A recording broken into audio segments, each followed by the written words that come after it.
Thank you so much. That was always illuminating to talk to someone and about their kind of journeys and in different kind of life and just your paths and everything you've done. That the comments you made on the starting as an entrepreneur at 31, it sometimes almost reminds me of those LinkedIn posts where it's like, it's never too late, you got to start, but it's always hypothetical where they're saying like, Bill Gates didn't start till this age and yada, yada, yada. So to have it someone in front of me that like saw at what could be considered a turning point or too late in their life to just like, I'm going to go for this, I'm going to do it, and then succeed 3 times, which is pretty amazing. Yeah. So, Yeah. what was the driving force? Like what happened at 31, if you don't mind me saying, where it's like, you know what, I'm going to just throw it all into the wind and see what happens. Yeah. Yeah. No, I was working with a MNC and, 31 years of age. And that's when Azure started to get a lot of traction. Microsoft was competing heavily with AWS, and I got into the Azure space. I found it very interesting. And then I did some initial freelancing projects, Right. and I thought that was like easy money. I wasn't getting paid much with the MNC, and I thought this was easy money. But I also found that there's huge scope. If I do well, I can build a company of my own. So that was the triggering factor. It took me good 1.5 year to convince everybody in the family and friends, that I want to do this. Yeah. But eventually I realized that, if I mean, the good part was that I was still supposed to be in the same industry. I wasn't changing industry. Yeah. So I would still be doing IT and Microsoft and cloud and all, right?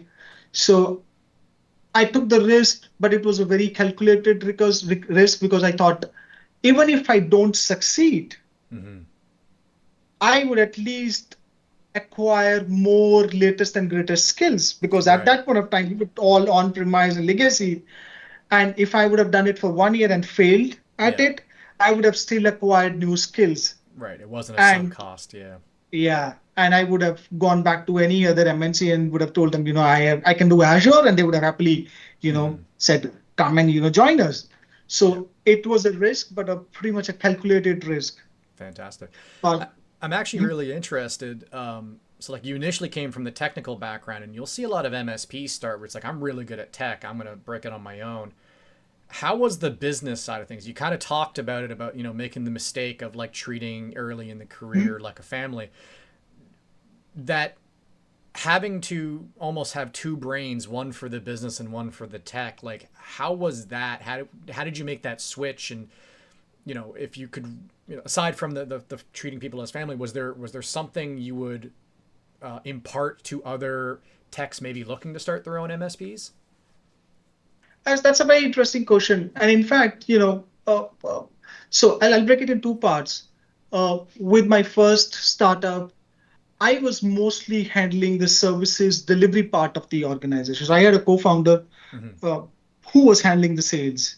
So I was doing the delivery part of it. Again, with the second Yeah. one, I was handling delivery, built an Azure Expert MSP from that company. The company eventually, was like 40-50 million dollars in CSP.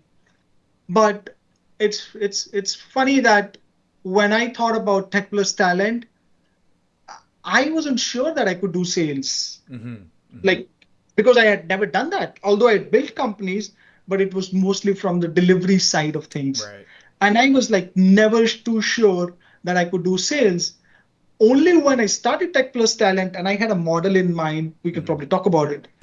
When I started it, I realized somewhere in my late 30s, like I am almost 39 now, somewhere in 37, 38 years old, I realized that I could do sales as well.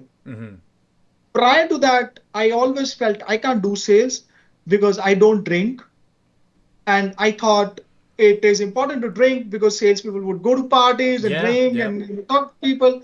I was bad at it. And I thought I had concluded that I can't do sales Right. and I'm a delivery guy. But with Tech Plus Talent, I eventually realized that I could do sales. So I think sometimes, you should get out of that comfort zone and maybe give it a shot. Right. Who knows? Like I right now, I think I'm doing well as a salesperson. Yeah. I probably should have tried it long back. Well, that's the funny part is like, even from a personal experience, I was always very technical driven, strategy oriented, and technically the role I hold right now is a sales role. Yeah. But from what I've been finding, there's a shift in kind of how sales happen now, right? And I've talked about it on previous interviews with other members of the community, where we talk about authenticity. And before, sales were very transactional. You take them out to the golf course, you have a couple drinks, you get a signature, and then you move on. But that's very difficult in OpEx sales, right? So I can't just sell you one Azure and then you disappear, right? We Yeah. sell you a solution, and we work with you continuously. It's never ending.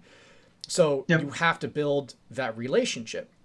And like, to your point, it's navigating that window of like, this is a business relationship, but it is still a relationship.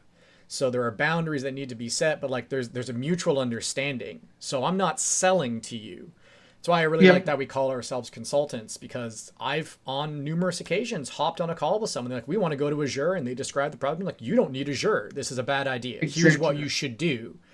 And okay, I don't make a sale that day, but I make a relationship that turns into maybe nothing, but at the very least, like a business relationship that like we can leverage and work together to grow. So I think, now, and we see with the industry changing, where we don't need booth babes anymore. We don't need big parties, elaborate. Like they're fun to have, but they're not required to win business anymore, right? Authenticity, compassion, caring, things like that, understanding the situation and solving for needs, not solving for quotas, I think is the change we're seeing as an industry. And I honestly think the people that we consult and sell to feel that and can see that. And I think that makes the difference. And I 100% agree with you. And that is why if you see our tagline, Mm-hmm. it says meaningful tech and talent. And only a person who is technically aware, who's a consultant, you Mm-hmm. made a very strong definition of the word consultant. Only a consultant can sell meaningful technology to their customer. Mm-hmm.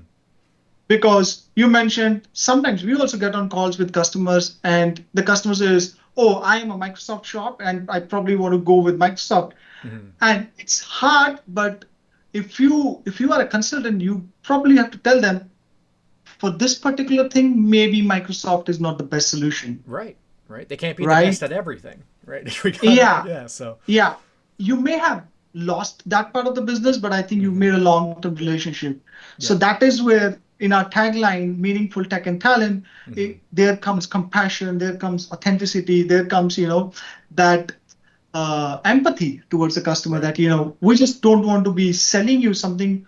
We want to make sure that it's meaningful to your business. Yeah, exactly. And I think a lot of times, because even the consultant side, the nomenclature and the term around that becomes very, I don't know, jaded or poisoned in the sense, because like there's so many stories of like, consultant comes in, charges you $100,000 and just gives you a report, and then nothing comes of it. Like there's no ROI, there's no. So it's almost a border of between consulting and enabling, right? So enabling our partners, our clients, and things like that to be able to do this themselves, to be able to understand what they're doing, really feel confident with the solutions, and feel and hopefully making them better sales people, better partners, better MSPs, right? So if you boil it down to that, I might be looking at an environment. It's like, yeah, I could not tell them about reserved instancing and Yeah, increase my yeah, numbers. I go, but like, yeah. then they're not going to sell this I hear again. They're you. not going to profit. So like, we'll tell them about reservations. We'll tell them about buying licensing, and we'll see a lot of that. Like when organizations move into Pax8, and and they come across our email inbox, like the first thing we do is we do a cost optimization, because like 95% of the time they don't know about the nuances of hybrid benefits and even Yeah, scaling, and even the tools that are made available to them, because not the main focus of their business, right? Yep. Yep. They need to be growing elsewhere. So we help them where we can. And I think, after the first call, they see the value, and then we've built a relationship, and I'll see technicians move from MSP to MSP, and they know to reach back out for help, and I assist them, right? So it's very much that community. I think if we kind of boil it down, I think the reason why you and I do what we do, right, is like, Yep. we're living in a community now, a channel, if you will. So, and Yep. I think we enjoy that. So Yep, yep. And I think people have become smarter.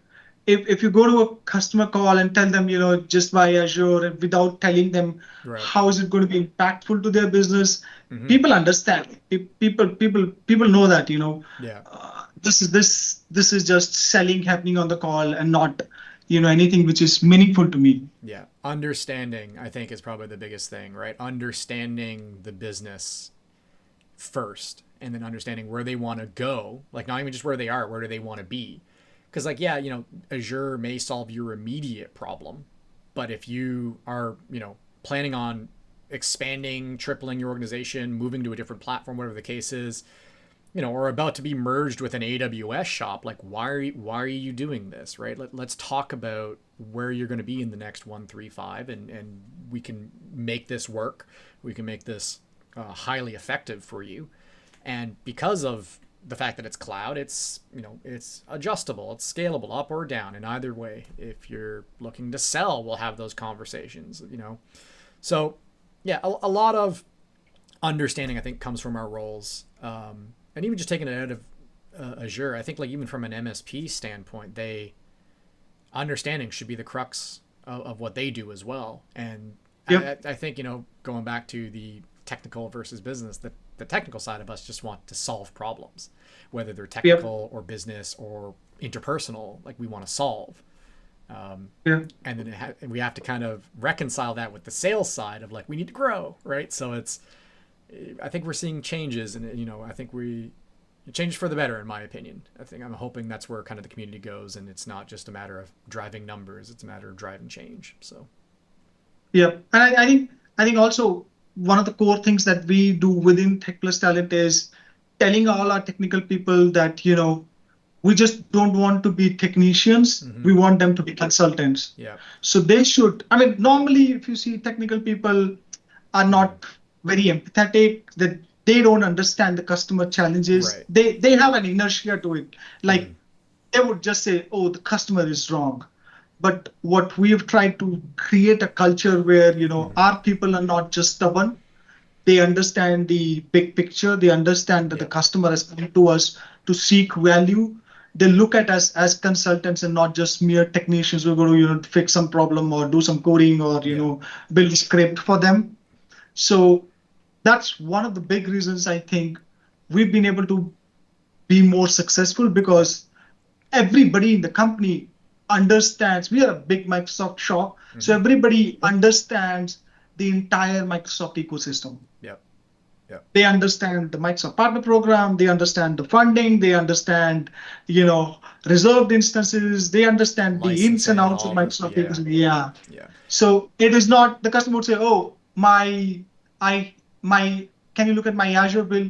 Our people will go and they not only look at the technical part of it, but also Mm-hmm. the RIs. Yeah. They'll also look at what kind of licenses. Do you really need a E5 or a E3? Right. So it's Are you that kind of using a these conversation. tools? Do you have Yeah, another tool you're paying for that exists in this stack? And yeah. exactly. And very much, I think that's why our organizations have synergized very well, because we are very much on that level too. One thing, actually, interestingly enough, that I see you doing a lot of, like, university hiring. So you hire a lot of people fresh to train them and skill them up as well, which I think is commendable, because I remember coming out of college being like, I want to work in IT, I want to do this, and, like, the best I could get was doing phone calls for a local cable company.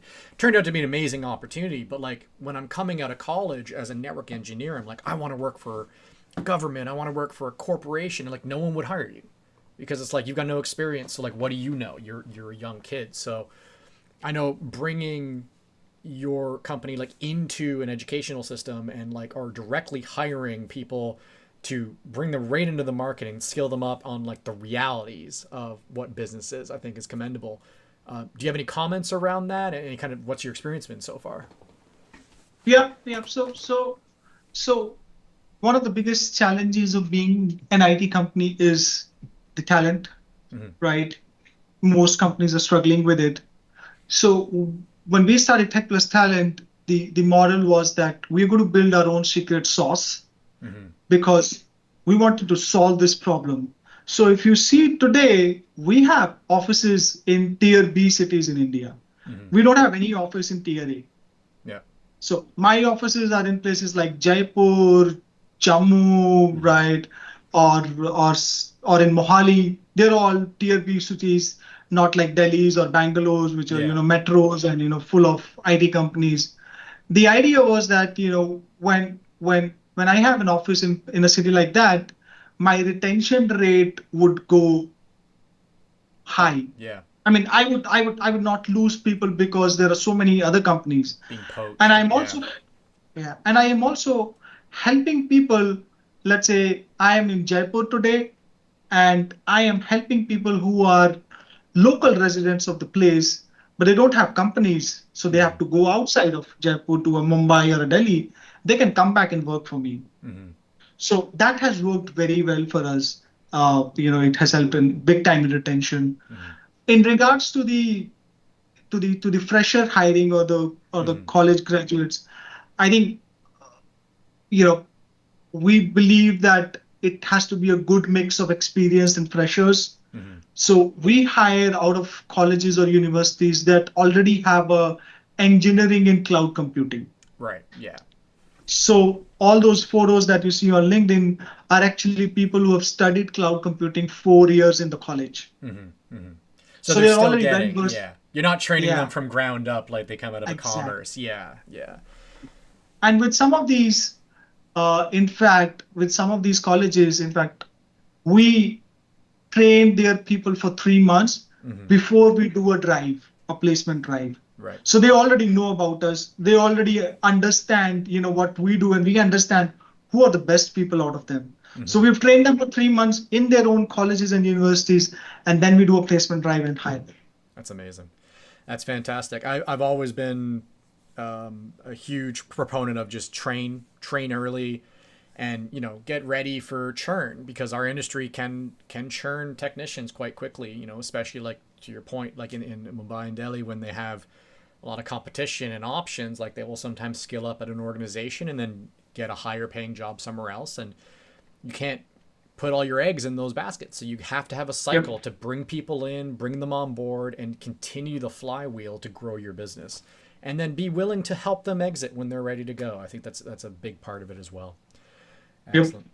So thank you so much. I know we've run quite a bit, and I could probably talk to you for another 20, 30 minutes, Yeah. and we Yeah. probably will. But at this point, we'll call the post interview. Thank you again for coming. It's always a pleasure to work with you, Abheek. And Yeah. thank you everyone for tuning in. We'll catch you next time. Thank you. Thank you, Matt. You have a good day. Bye. Cheers.